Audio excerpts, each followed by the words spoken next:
आज मैं जो आपको कहानी सुनाने जा रहा हूँ ये एक सच्ची घटना है। आपको बता दें ये लड़की है ये सोनीपत हरियाणा की रहने वाली है। सोनीपत में एक फरियादी अपनी शिकायत लेकर ये जाती है एक अधिकारी के पास सरकारी दफ्तर में, और उसे जब फरियाद अपनी जो शिकायती पत्र अधिकारी को देती है तो अधिकारी इसके शिकायती पत्र की तरफ कम ध्यान देता है, इसके चेहरे की तरफ ज़्यादा ध्यान देता है। क्यों देता है? क्योंकि ये इतनी खूबसूरत थी कि इसको देख के अच्छे का दिल आ जाता था। वही हुआ जब ये अपना शिकायती पत्र दे रही थी, अधिकारी को इस पे प्यार आ रहा था। आखिर में अधिकारी ने बोल ही दिया कि मुझे तुमसे पहली बार में ही मुझे प्यार हो गया। जब ये बात सुनी उस लड़की का नाम होता है प्रीति।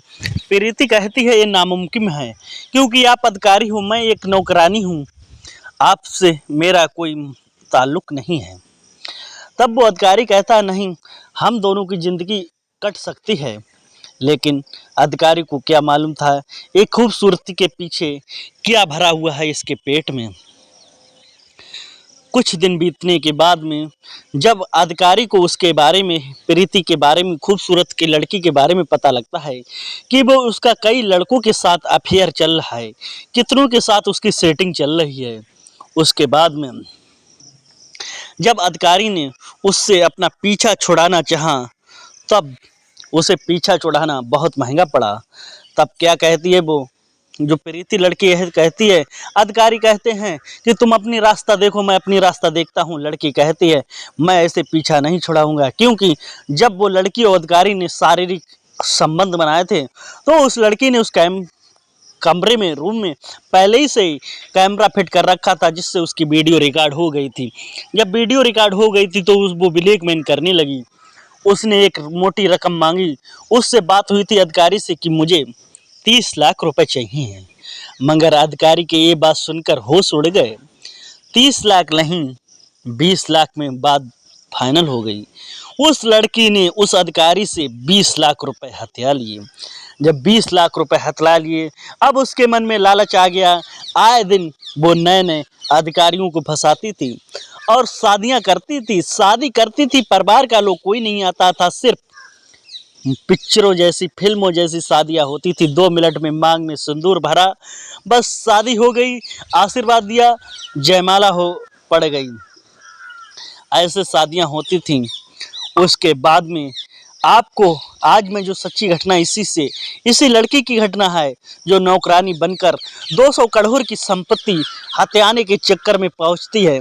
उत्तर प्रदेश का जनपद गाजियाबाद होता है, गाजियाबाद का थाना होता है मुरादनगर।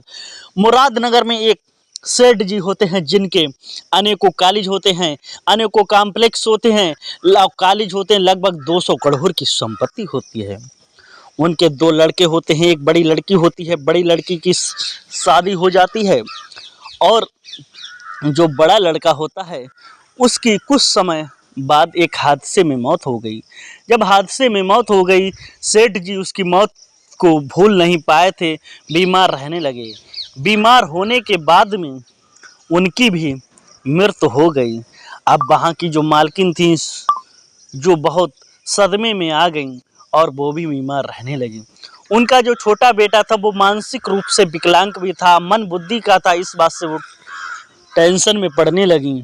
जब टेंशन में पड़ने लगी 2022 में उनकी लड़के की अमरोहा से शादी हुई थी। जब शादी हुई थी बड़ी धूमधाम से, जिस दिन उसका स्वागरात का दिन था उस दिन उसकी दुल्हन भाग गई थी, क्योंकि उसने कहा मैं इस घर में नहीं रहूँगी, क्योंकि जो उसका छोटा बेटा शिवम था वो विकलांग था, मानसिक रूप से भी विकलांग था। इस बात से वो बहुत परेशान होने लगी। फिर वहीं का पड़ोस का एक रहने वाला गांव का एक सचिन नाम का लड़का आता है। वो मालकिन से कहता है कि मालकिन मुझे ये लग रहा है कि आप भी बहुत परेशान हो, क्यों ना इस घर में एक नौकरानी रख ली जाए जो आपका भी ध्यान रखेगी, शिवम का भी ध्यान रखेगी। सचिन अपनी भांजी को बुलाता है, वही भांजी जो प्रीति होती है, बहुत बेहद खूबसूरत होती है, उसे बुलाता है। बुलाने के बाद में रख लेता है।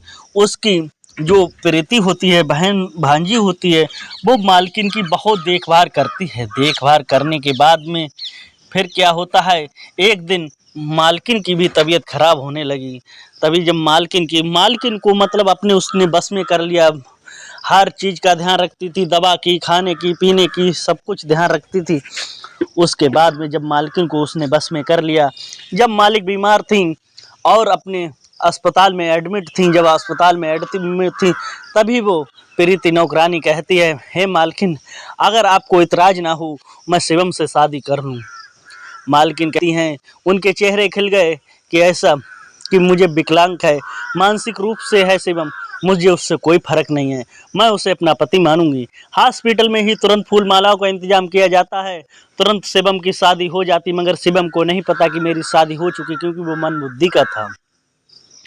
उसके बाद में आराम से रहने लगते हैं। क्या होता है कि जो मालकिन होती है उनका भी स्वर्गवास हो जाता है। स्वर्गवास होने के बाद में शिवम और वो रहने लगती हैं, क्योंकि अब उसका खुशी का ठिकाना नहीं रहा, क्योंकि घर में कोई नहीं बचा। अब उसे पता लग गया कि मैं 200 करोड़ की मालकिन बन चुकी हूँ, क्योंकि इतनी सारी प्रॉपर्टी थी। मगर उसे क्या मालूम था कि क्या चल रहा है, क्या नहीं चल रहा है। फिर जो सचिन था, सचिन की एक बहन थी, बहन को बुलाया जिसका नाम प्रवेश होता है। प्रीति बुलाती है, और एक अपनी मौसी होती हैं जो दिल्ली में ही रहती है, हरिनगर कॉलोनी में। उनको बुलाती हैं क्योंकि वो अकेलापन महसूस करती है। इस घर में 3 महिलाएं और शिवम रहते हैं। आराम से 2-3 महीने गुजर रहे थे। क्या होता है, 23 अगस्त जब आती है, तभी उसकी जो बड़ी बेटी होती है, जो जिसकी शादी हो चुकी थी, जिसका नाम सुधा होता है, वो आती है और घर पे जब 3-3 महिलाओं को देखती है तो उसे गुस्सा आ जाता है।